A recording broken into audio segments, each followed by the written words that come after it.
The Republicans have serious anxiety about their ability to compete in elections over the next few decades, so they've developed a fig leaf that they call voter fraud. It's a wily move. There's just one problem. In-person voter fraud almost never happens. One study of the phenomenon identified 31 possible cases of in-person voter fraud out of about 1 billion votes cast since the year 2000. The actual incidents of this kind of voter fraud are infinitesimal. Actually, there was one person busted in 2016 for casting more than one vote: Trump supporter Terry Rote. Why is in-person voter fraud so rare? Because it is an incredibly stupid way to try and change an electoral outcome. Let's say I decided to go on a voting fraud spree. How many ballots could I realistically cast in one election day? A half dozen? A dozen? That's really not enough to skew the vote total. Also, each illegal vote could be punished with 5 years in prison and a $10,000 fine. It's totally not worth it. The risk completely dwarfs the reward. No rational person would ever try it.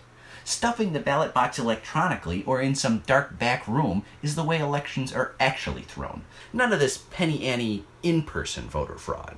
But these realities have not stopped Republican state legislatures all across this great republic from coming down hard to put an end to in-person voter fraud.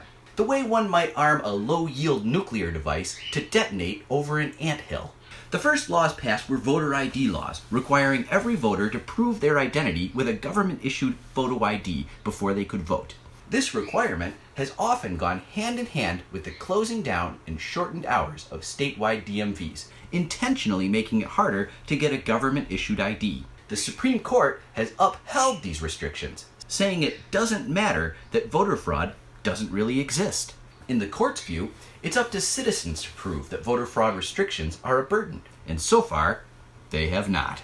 Then, in 2013, by a razor-thin 5-4 margin, the Supreme Court struck down a crucial part of the 1965 Voting Rights Act, which said that the states formerly known as Dixie had to get federal approval for changes to election laws. The day after the Supreme Court's decision, North Carolina introduced a sweeping new law with strict photo ID requirements, restricting early voting and ending same-day registration.